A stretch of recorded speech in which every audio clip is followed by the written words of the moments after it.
The choices you make. So, congratulations, you just won $1 million. What would you do with $1 million? Some will spend it on themselves, others will give some away. It all depends on your money personality. Today, you're going to learn what shapes your attitude towards money. Everyone has different ideas about how to spend and manage their money because of our different life expectations and values. Your attitude and beliefs about money are influenced by many factors, including how your family viewed and managed money, the environment where you grew up, your personal experiences with money, and your values, and even the media. This lesson will be all about you. The more you know about yourself, the more resilient you will be. Those who have a clear understanding of their values, strengths, and weaknesses are more likely to weather the changes that life brings and be true to their core principles. First, you're going to reflect on your past experiences with money. Doing this will help you to understand your spending and saving patterns today and in the future. Take time to reflect on your money, on your financial history by completing the worksheet and then sharing with a partner if possible. So in our Google Classroom, go to open 1-3A. So before continuing with this video, why don't you pause right now and go to the classroom and complete 1-3A. And when you're done, restart this video. As you go from being a teenager to adulthood, you will begin to form an identity of who you are. Knowing how you identify with money will help you understand why you make the decisions you do and recognize areas where you could improve. Financial identity is a person's understanding and expression of who he or she is in relation to money. The goal of this quiz is to help you understand the process through which you come to your financial identity, as well as how your identity shifts and changes over time. Financial identity may change over time. You may move from one identity to another at different stages in life. Knowing your financial identity may provide insights into what you need to become fully financially self-sufficient, an important goal in the transition to adulthood.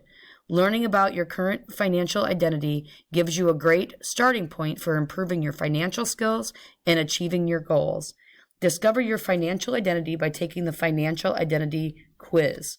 And remember your results. So right now, pause this video and click the link that's in the presentation in the classroom to take this quiz.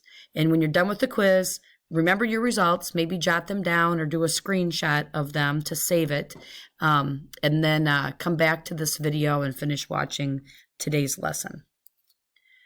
Okay, I hope you learned something from the quiz, and I hope that you wrote your results down. We're going to discuss the different types of financial identities. Did you find your results surprising? Your financial identity can and will probably change throughout your life. Results will be one of these 4 types: a pathfinder. Pathfinders are actively engaged in learning about financial matters. They seek information from multiple sources and explore different approaches to managing their finances. They think before making financial choices and are flexible when it comes to making decisions. However, when they make a financial decision, they express commitment to that choice. Pathfinders take initiative to figure out responsible money management skills on their own. A nomad. Nomads are independent thinkers who have chosen not to follow the financial practices of their parents or other role models, but they have not yet developed a consistent approach of their own. Financial decisions may seem overwhelming, or their focus may be on other things. Because of this, nomads make financial decisions impulsively without much thought about consequences. Nomads may know that improving their financial wellness is important, but they are unsure how to take the first steps. It is important for nomads to realize that the sooner they start, the easier it will be to get them on a better path for the future. Troopers often adopt the financial practices of their parents or other influential people in their lives. They may not question or fully understand how these practices contribute to financial choices. While following the practices of positive role models is a good approach, it is important for troopers to realize that their challenges and opportunities may be different from those faced by their parents or other role models. To make informed decisions, troopers should seek additional information and thoroughly evaluate their options. Tenderfoots are still developing their financial identity and forming their approach to making decisions about their finances. It may be that until now, tenderfoots have not had many opportunities to make their own financial decisions. This can be the case if someone has made those decisions for them, or if they have not had their money up until this point, own money up until this point. In order to start seeing their financial course, tenderfoots will need to gather information about the types of decisions they will be expected to make, the options available in those decisions, and the pros and cons of those options. Your life or core values have a big influence on your money habits. A value is a fundamental beliefs that help guide your behavior. Values help people understand the difference between right and wrong. There are 4 kinds of values: inner, social, physical, and financial. Inner values are personal, the real you. They shape your identity, sense of purpose and meaning in life, and the principles by which you live. Having strong inner values means you trust your gut and follow your inner voice. Social life values are about feeling that we belong with other people. Caretaking, budgeting as a couple or family, and sharing expenses are part of social values. How we handle our money is connected to our unique family histories, including habits and beliefs we picked up from our parents, siblings, and childhood experiences. Physical life values are about your physical health as well as material things, the tangible things of life. Physical values are about feeling comfortable in our bodies, homes, and environments. Having strong physical values means that material possessions are important to you, whether in quality or quantity. People with strong physical values may spend more on insurance to protect their valuables or spend money on home improvements or self-care. Having strong financial values doesn't necessarily mean being wealthy or even having a lot of financial knowledge. A person with very little money can still have strong financial values. A person with strong financial values enjoys bargain hunting and getting a good deal. Accuracy, organization, and discipline are priorities when handling money. He or she has a strong desire to make sure their money lasts and that they have enough money to do the things now and in the future. So you're going to take the life values quiz and then complete the worksheet that's in our Google Classroom. It's 1-3B, your life values. So go back to the presentation, click the link to take you to the quiz, take the quiz, and then on the completion of the quiz, you are going to go to our classroom and finish that worksheet 1-3B. And then, so pause the video, go do that now, and then come back. Okay. And then take time. Next, you will take one of the most popular personality tests. First, watch the video about the Jung and Briggs-Myers test. And here it is.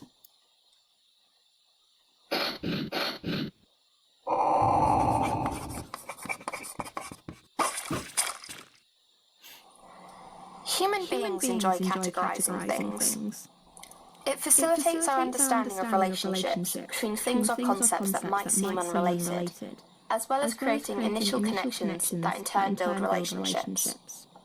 It's no surprise then that personality quizzes are so popular, although the majority of them are either outrageously inaccurate or somewhat true at best.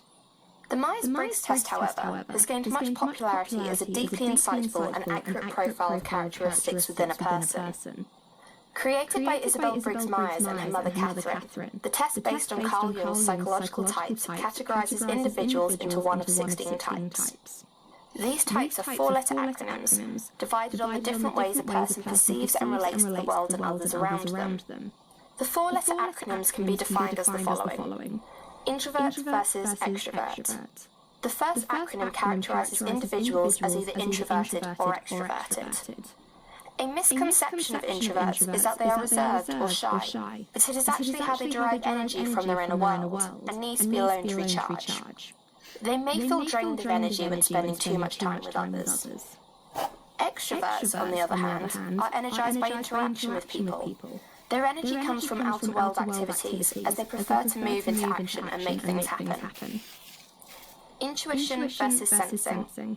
Sensing types tend to pay attention to the physical world around them. They notice facts, the practicality of things, and trust experience heavily. Intuitive types prefer to work with the abstract, paying more attention to meaning and patterns. They are more interested in new possibilities or thinking about ideas than reality and hands-on experience. Thinking versus feeling. This pair describes how individuals prefer to make decisions. Thinkers prefer to make decisions logically, by being impersonal to avoid outside influences. They look for logical explanations, then apply it when making decisions, and believe that truth is more important than tact.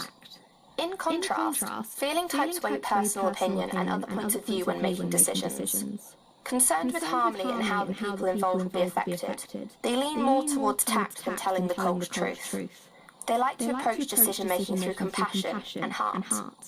And lastly, judging versus perceiving. These traits express your orientation to the outer world, what others tend to see. Judging types are commonly seen as orderly and live to have control over their lives through organisation. They are seen as list makers, task-orientated, and are usually work-before-play kind of people. Those who are a perceiving type, however, appear to be flexible and spontaneous. Instead of organising their world, perceiving types look as if they want to adapt to it, mixing work and play and keeping plans to a minimum. So, those are the 4 categories of the Myers-Briggs personality types. An individual's final type is made up of one of each of the categories, then combined. In the description below are links to various sources, including an online test to determine what your type is. Take the test and comment below in your type. I'm an INFP. What personality type are you? Also, how accurate was your profile? Thanks for watching. Go to the website and take the test. It'll take about 15 to 20 minutes to complete. At the end of the test, you will have a 4-letter type. Take the time to read the information related to your personality and complete the worksheet. Be sure to remember the 4 letters of your personality type, as we will use it later in the course. You're going to actually use worksheet 13C, your personality type, which is in our Google Classroom, to do this. So pause this video, go take the test, the quiz, and then complete 13C, and then come back here for the closing. Recognizing what influences you is important as you make financial decisions in the future. While you may not be able to change some parts of your money personality, you can acknowledge the strengths and address the financial challenges that it presents. Being self-aware, knowing where you stand and what influences your choices will allow you to modify your behavior to better achieve your financial and life goals.